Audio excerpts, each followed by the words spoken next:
Hey everyone, and welcome back to the Deep Dive. Thanks for having me. Today we're diving deep into self-care essentials, Right, all those little things that help us stay balanced and, energized. especially when life gets a little crazy. Yeah, exactly. So whether you're a self-care pro or just starting out, Hmm, I think this deep dive is going to have something for you. absolutely. We're going to cover mental, emotional, and physical well-being. With simple practical strategies that Yeah. you can actually fit into your busy life. Right? Exactly. Okay, so let's start with mental self-care. Sounds good. We often think of self-care as just, pampering ourselves. Right. But mental self-care is way more active. It really is. It's about shaping your mindset, like Yep. actively cultivating those thoughts and attitudes. That support well-being. Mm-hmm. I like that. And one of the most powerful ways to do that is gratitude, Oh, yeah. We've all heard about gratitude. right? But have you ever thought about the science behind it? The science is really amazing. Research has shown that when we practice gratitude, our brains actually start to rewire themselves. Really? Yeah. Like how so? So those neural pathways that are associated with happiness and resilience, they actually get stronger. Wow. It's like a mental workout. Oh, I like that. A mental workout. Yeah, that helps us focus on the positive even when things are tough. So it's not just about, feeling good in the moment. Oh, It's yeah. about really building a more resilient brain. It is, absolutely. Yeah. And the best part is it's such a simple practice. Right. You can start by just taking a few minutes each day Yeah. just to think about things that you're grateful for. Absolutely. And if you're like me and need a little nudge to stay consistent, Yeah. write them down Write it down. in a journal. Yes. It really helps to kind of solidify that practice. Absolutely. Now, gratitude helps us to focus on the positive, Yeah. but let's be honest, our tech-saturated world can make it pretty hard to stay present Oh my gosh. and to appreciate those simple things. Tell me about it. Right. My phone is a constant source of distraction. Yeah, I hear you. That's why I think setting digital boundaries is so important for mental well-being. I completely agree. We're bombarded with all those notifications and emails and social media updates all day long. It's exhausting. It's exhausting. It's like our brains never get a break. Never get a break. And that constant stimulation can really take a toll on our mental clarity and focus. Absolutely. So it's crucial to create some space. So what can we do?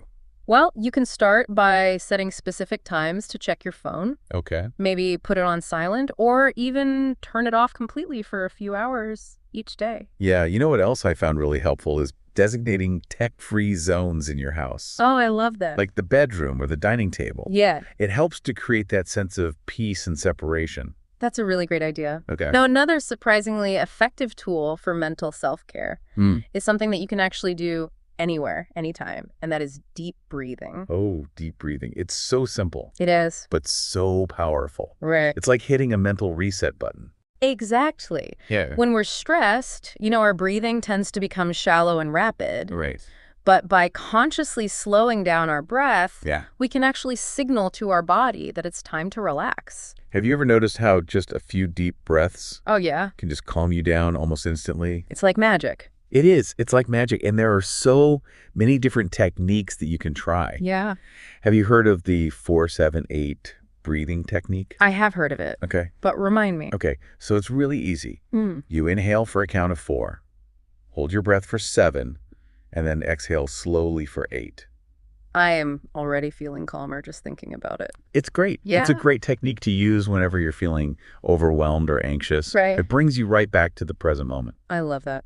Okay, so we've talked about gratitude, digital boundaries, deep breathing. Yes. What other aspects of mental self-care are there? Well, let's shift gears and talk about emotional well-being. Okay. It's all about learning to acknowledge and process our emotions in healthy ways. You know what's really helped me with that is journaling. Oh, journaling is a fantastic tool. It's like having a safe space to vent and process and make sense of my emotions. Right. And the beauty of it is that you don't have to be a writer to benefit from it. No. You can simply jot down your thoughts and feelings. Yeah. No need to overthink it. Just let it flow. Just let it flow. Sometimes I go back and I read old journal entries, Oh, yeah. and it's amazing what I discover.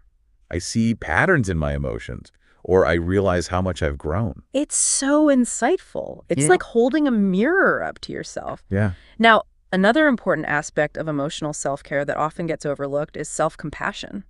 Oh, this is something I think we could all benefit from. Yeah. We're often so hard on ourselves. We are so hard on ourselves. And self-compassion is simply about treating yourself with the same kindness, care, and understanding that you would offer a friend.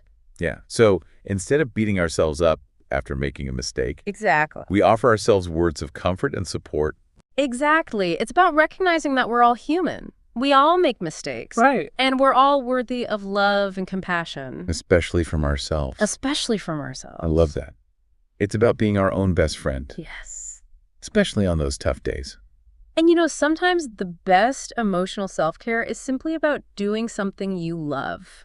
This is where it gets fun. Right. I get so caught up in the to-do list that I forget to make time for the things that bring me joy. It's so easy to do that. But engaging in activities that light you up is essential for emotional well-being. Whether it's painting, reading, dancing, cooking, playing music, or spending time in nature. Yeah. Make time for those things that make you feel alive. It's about making time for the things that make you feel like you do. Absolutely. Before we move on, I think it would be helpful to just do a quick emotional check-in. Okay. If you're comfortable, close your eyes for a moment, take a deep breath, and just ask yourself, how am I feeling right now? No judgment. No judgment. Just simply acknowledging whatever emotion is present. Exactly. It's amazing how much just naming the feeling can help us process it. It does. It brings awareness to our emotional state. Yeah. It helps us to respond with more intention. Absolutely. Okay. Are you ready to move on to the final pillar of self-care? Yes. Physical well-being. Physical well-being. I love that you're emphasizing that self-care doesn't have to be complicated or time-consuming. It doesn't. It really doesn't. Even small actions can make a big difference. Huge difference. And when it comes to physical self-care, there's one thing that's absolutely essential. Water. Staying hydrated. Staying hydrated. Yes. Love that. I totally agree. Right. I notice such a difference in my energy levels. Your entire system runs more smoothly. It does. And that's because water is involved in so many vital bodily functions. It helps transport nutrients, flush out toxins, regulate body temperature, and so much more. It's amazing how something so simple can have such a profound impact on our health. It really is. How much water should we be aiming for? The general recommendation is about 8 glasses a day. Okay. But, it can vary depending on your individual needs, activity level, and climate. I found that keeping a water bottle with me throughout the day Oh, that's great. really helps me to stay on track. Yeah, it's a visual reminder to just keep sipping. It is. Now let's talk about movement. Okay. I know exercise can sometimes feel like a chore, I know. but it doesn't have to be that way. It doesn't. I used to dread going to the gym. Yeah. And then I realized there are so many other ways to move my body Yes. that actually bring me joy. Me too.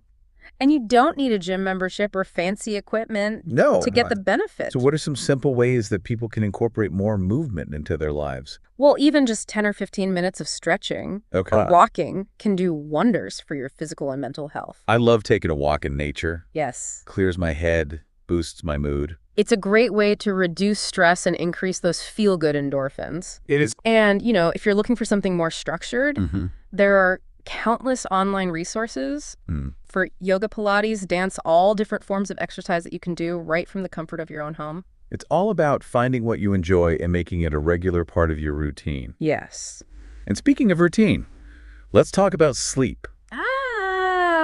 Sleep. The foundation of physical self-care. It is. It's the foundation. Without enough sleep, everything feels harder. So true. Our focus, our emotional regulation, our physical health, it all suffers. I know I'm a completely different person when I haven't had a good night's sleep. We all are. So how can we improve our sleep quality? Yeah, how can we? Well, creating a relaxing nighttime routine can make a world of difference. Yeah.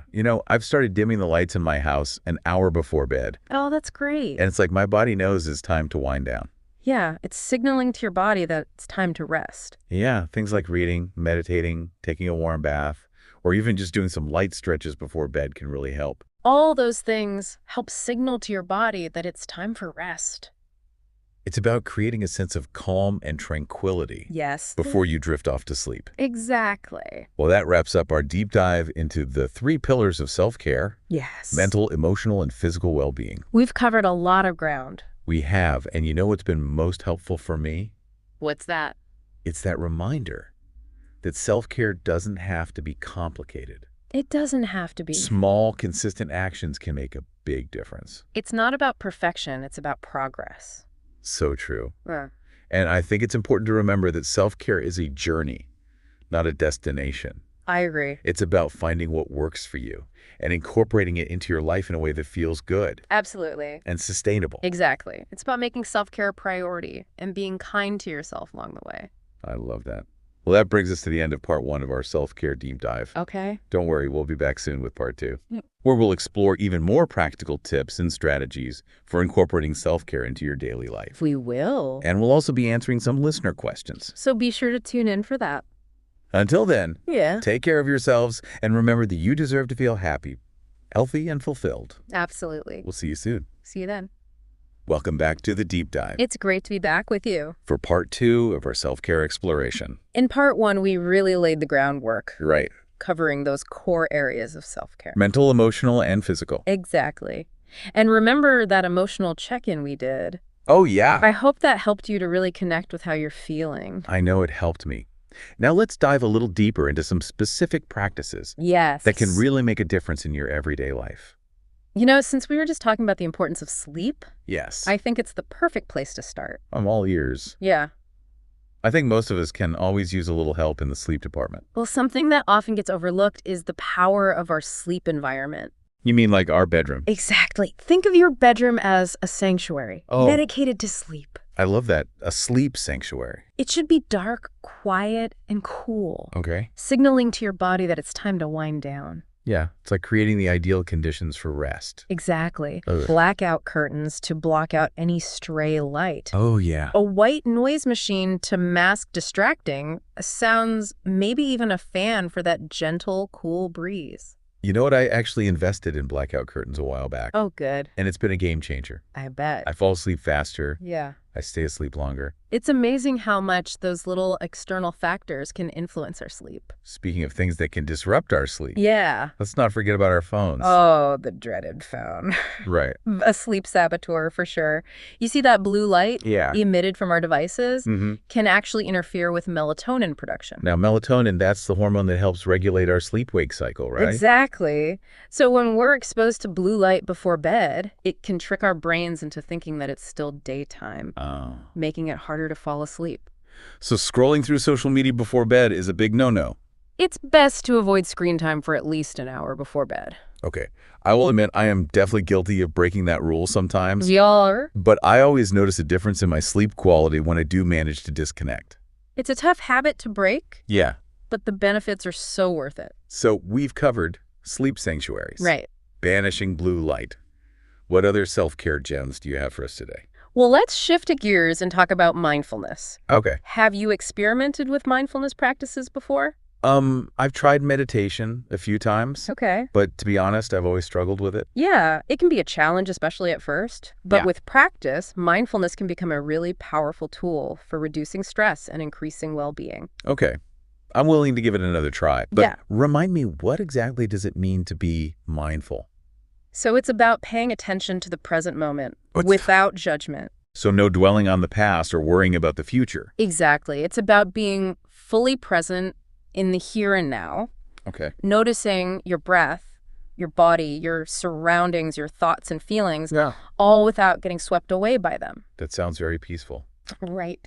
but also pretty tough. It can be. Our minds are so used to racing from one thought to the next. Our minds are like busy monkeys. Yeah. Always swinging from branch to branch. I like that analogy. Mindfulness helps us to tame those monkeys, Okay. gently guiding them back to the present moment. So it's okay if my mind wanders during meditation. Absolutely. It's perfectly normal. When you notice your mind wandering, simply acknowledge the thought and gently redirect your attention back to your breath or whatever your anchor is. That makes me feel a lot better. Are there any other ways to practice mindfulness besides meditation? Oh, tons. You can practice mindful walking, mindful eating, Okay. even mindful dishwashing. Mindful dishwashing. It's about bringing your full attention to whatever you're doing. Noticing the sensations, the sights, the sounds, engaging all of your senses. So instead of letting my mind race while I'm doing chores, I can use those moments to practice mindfulness. Exactly. It's about finding moments of presence in everyday activities. That's a great reframing. Mm. It makes mindfulness feel much more accessible. Mindfulness doesn't require special equipment or a retreat or tons of time. Right. It's about shifting our perspective and appreciating the present moment. Okay, I love that. Yeah. Now let's talk about something that's often seen as the opposite of self-care, Okay. but is actually so crucial. I know what you're going to say. Setting boundaries. Boundaries, yes, they are essential. Right. They're about protecting our time, our energy, our well-being. I'm actually working on getting better at setting boundaries myself. Good for you. I have a tendency to overcommit, and then I just feel overwhelmed. I think a lot of people struggle with that. We want to say yes to everything and everyone. Oh, especially if you're a people pleaser, Especially if you're a people pleaser. which I am. But remember, setting boundaries isn't selfish. It's not. It's about taking care of yourself Mm. so that you can show up as your best self for others. When we're running on empty, we can't give our best to anyone. Exactly. Yeah. So how do we get better at setting boundaries? Yeah. How do we? Well, first, identify your non-negotiables. Okay. What do you mean by that? Think about those things that are absolutely essential for your well-being. Maybe it's getting enough sleep, spending quality time with loved ones, having time for creative pursuits, or simply having some quiet time alone. Okay, those are all important. So once I've identified my non-negotiables, what's next? Well, then you can start setting boundaries around them. Okay. So if someone asks you to do something that would interfere with your sleep schedule or your designated family time, you can politely decline. So it's about learning to say no to things that don't align with your priorities. Exactly. It's about making conscious choices Okay. that support your overall well-being. It's funny how saying no to something can actually be saying yes to something even more important. It is. Absolutely. It's about aligning your actions with your values and priorities. This has been so insightful. I'm already feeling more equipped to prioritize self-care Good. and set those healthy boundaries. I'm so glad to hear that. Remember, self-care is a journey, and it's unique for each individual. There's no one-size-fits-all approach. No. It's about experimenting and finding what truly nourishes you. Absolutely. And be patient with yourself. Some days will be easier than others. That's so true. Sometimes life throws us curveballs and our self-care routines just go out the window. They do, but that's okay. Yeah. The key is to get back on track as soon as you can. Yeah, And to remember that self-compassion is always key. I love that. Yeah. And I love that we're having these open and honest conversations about the challenges and rewards of self-care. Well, we've covered so much ground already, and I'm eager to dive into some listener questions. Me too. Our listeners always have such insightful questions and perspectives. Welcome back to the Deep Dive We're so happy to have you back. for the final part of our self-care exploration. You know, over the last two parts, we've covered so much. Yeah. From, those foundational elements of mental, emotional, and physical well-being to practical strategies for better sleep, Right. cultivating mindfulness, Yep. and setting those all-important boundaries. Absolutely. Now we're excited to answer some listener questions Yes. and share some final thoughts on making self-care a truly sustainable part of your life. I love this part. Me too. Our listeners always bring such great questions and perspectives to the table. Okay, so let's jump right in. Our first question comes from Sarah, Okay. who asks, Okay. I'm a busy mom with a full-time job, and I always feel like I'm running on empty. I hear that. How do I find time for self-care when I barely have time to shower? Oh, Sarah, I think so many people can relate to that feeling of Right. just being constantly on the go Yeah. and, barely a moment to spare. It's so easy to feel like self-care is a luxury It is. when you're juggling a million responsibilities.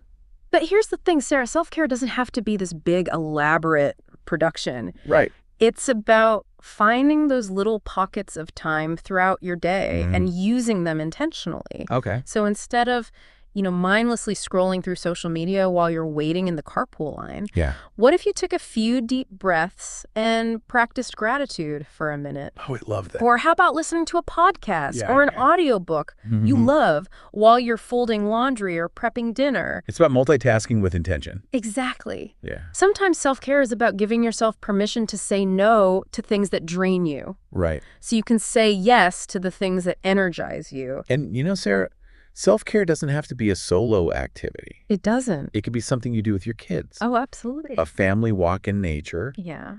a dance party in the living room, baking cookies together. Right.